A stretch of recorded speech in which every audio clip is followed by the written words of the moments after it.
पश्चिमी दिल्ली से बीजेपी के लोकसभा उम्मीदवार कमलजीत शेरावत का क्षेत्र में ताबड़तोड़ प्रचार लगातार जारी है।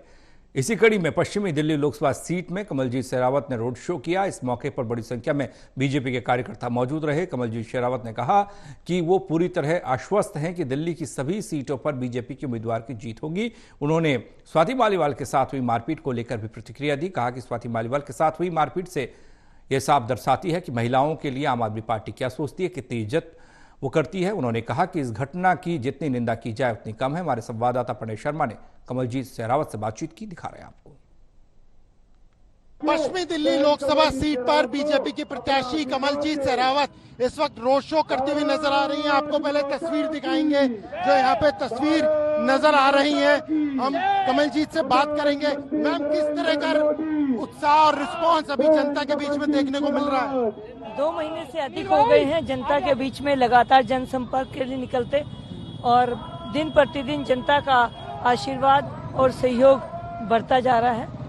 पिछले 10 सालों में मोदी जी के कामों के प्रति लोगों का विश्वास उनकी आंखों में नजर आ रहा है और बहुत उत्साह है सभी लोगों। स्टार प्रचारक मैदान में उतर गए हैं, उससे कितना लाभ बीजेपी के जो उम्मीदवार हैं उन्हें मिलता है?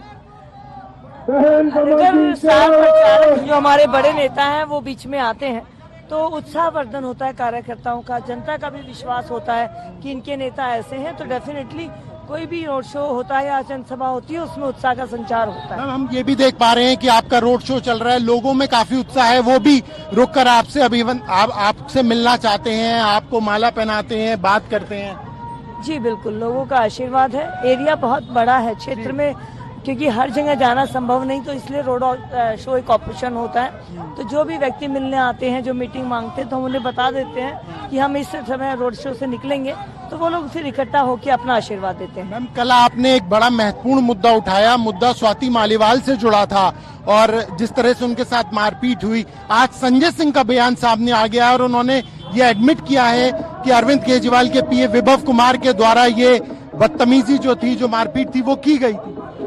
उसका तो वीडियो भी हम सब ने देखा है। तो जो जिस तरह से कहा है संजय सिंह जी ने, ये तो माफी भी आनी चाहिए थी। सिर्फ बयान से फिर ना बात पड़ेगा, सजा के लिए खुद एफआईआर होनी चाहिए थी। दिल्ली सरकार के जो वहाँ पर उपस्थित मुख्यमंत्री जी और उनके लोग थे, उनको खुद जाकर कंप्लेंट करनी चाहिए थी। स्वाति मालीवाल जी के साथ प्रेस कॉन्फ्रेंस करनी चाहिए थी।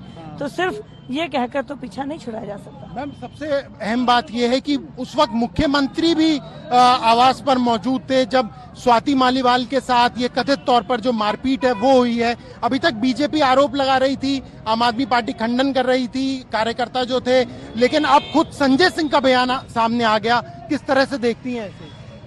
इसका मतलब ये हुआ कि स्वाति मालीवाल जी को कितनी वेदना से गुजरना पड़ा होगा कि अपनी पार्टी के शीर्ष नेतृत्व के सामने ये घटना हो गई और उनको उनका सहयोग नहीं मिला। जिनके कहने पर वो उनके साथ कंधे से कंधा मिलाकर खड़ी थी, आज वो महिला कितना अपने आप को पीड़ित और छला हुआ महसूस कर रही है। आखिरी सवाल मैम, कितनी उम्मीद लग रही है इंडिया गठबंधन के सामने बीजेपी किस तरह का प्रदर्शन कर पाएगी? अब की बार दिल्ली में 7 पार अधिक बहुमत के साथ। बहुत बहुत शुक्रिया कमलजीत शेरावत, जो कि दावा कर रही हैं कि दिल्ली में एक बार फिर से सभी 7 सीटों पर बीजेपी के उम्मीदवार जीत हासिल करेंगे। कैमरा पर्सन पवन के साथ प्रणय शर्मा, दिल्ली।